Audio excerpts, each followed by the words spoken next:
Assalamualaikum warahmatullahi wabarakatuh.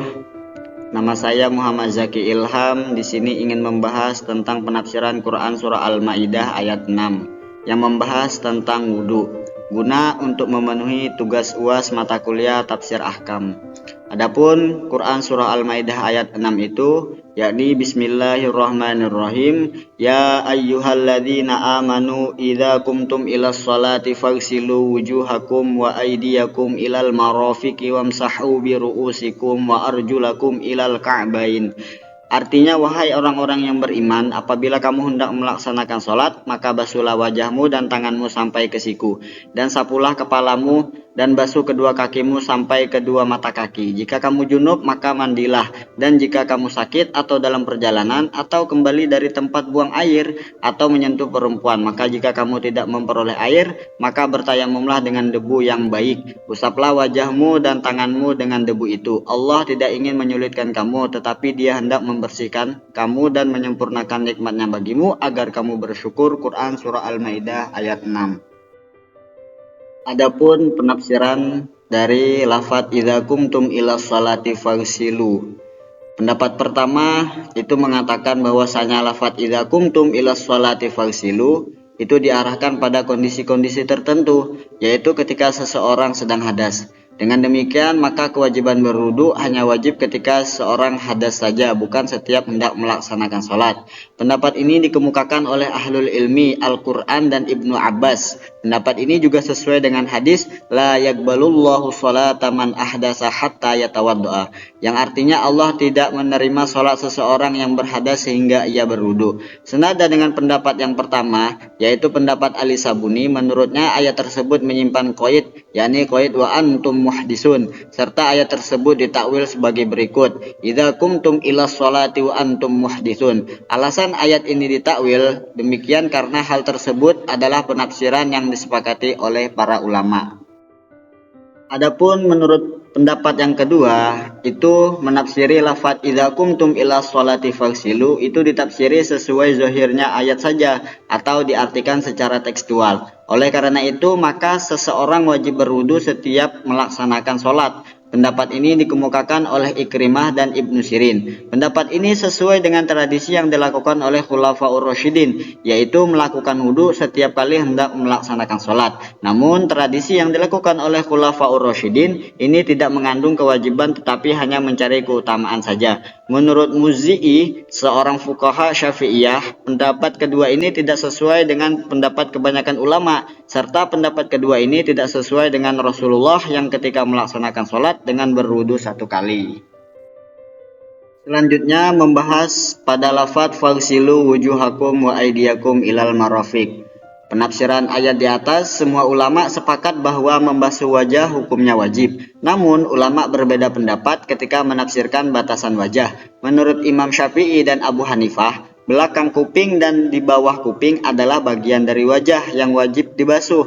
Sedangkan menurut Imam Malik bukan bagian dari wajah. Menurut Imam Malik, yang termasuk bagian wajah adalah bagian wajah yang kelihatan dari depan, bukan yang tertutup. Oleh karenanya, Imam Malik mewajibkan membasuh jenggot karena itu tampak kelihatan dari depan. Berbeda dengan Abu Hanifah, membasuh jenggot tidak wajib karena menurut Imam Abu Hanifah, jenggot bukan bagian dari wajah. Sedangkan menurut Imam Syafi'i itu terjadi khilaf.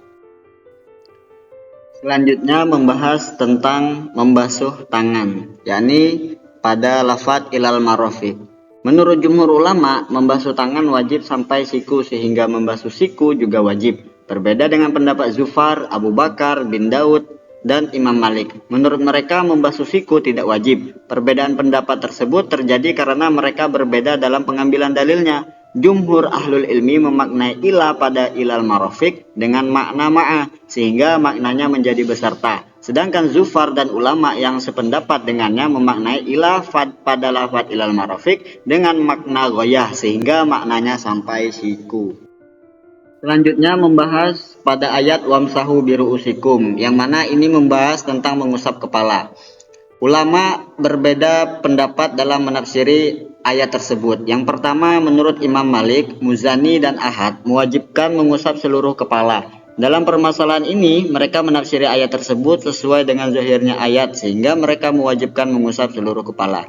Yang kedua, menurut Imam Abu Hanifah, hanya mewajibkan membasuh seperempat kepala saja. Dalil yang dikemukakan Abu Hanifah adalah hadis yang diriwayatkan oleh Mughirah bin Syu'bah bahwa Nabi Muhammad SAW mengusap ubun-ubun kepala dan serban Nabi Muhammad SAW. Oleh karenanya, maka Imam Abu Hanifah hanya mewajibkan mengusap seperempat kepala ketika berwudu. Pada ayat wa arjulakum ilal ka'bain, ini terjadi khilaf. Yang pertama itu terjadi khilaf dalam mengatofkan kata arjulakum. Dalam permasalahan pengatofan kata arjulakum, jumhur ulama mengatakan bahwa cara mensucikan kaki adalah dengan cara membasuh. Penafsiran membasuh kaki didasarkan pada ayat tersebut dengan qiraah yang dibaca fathah. Artinya jika ayat tersebut dibaca fathah, maka kata arjulakum diatofkan pada kata al-wajhahu. Dengan demikian, maka cara mensucikan kaki adalah dengan cara membasuh. Selain itu, penafsiran arjulakum dengan membasuh kaki juga didasarkan dengan hadis Rasulullah. Di dalam permasalahan membasuh kaki, Rasulullah tidak ada suatu riwayat yang menjelaskan bahwa Rasulullah SAW mengusap kaki. Yang ada hanya riwayat yang mengatakan bahwa Rasulullah SAW membasuh kaki. Hal ini menguatkan kata arjulakum ditafsiri dengan membasuh kaki, bukan mengusap kaki. Pendapat kedua, yakni perbedaan pendapat dalam menafsirkan ilal ka'bain. Menurut jumhur ulama, yang dimaksud dengan ka'bain adalah tulang yang tumbuh pada persambungan betis dan kaki atau disebut dengan mata kaki. Sedangkan menurut Muhammad bin Hasan, ka'bain adalah tulang yang tumbuh pada bagian kaki belakang atau disebut dengan tumit. Jumhur ulama menggunakan hujah hadis riwayat Bukhari dari Muhammad bin Ziyad dari Abu Hurairah radhiyallahu anhu.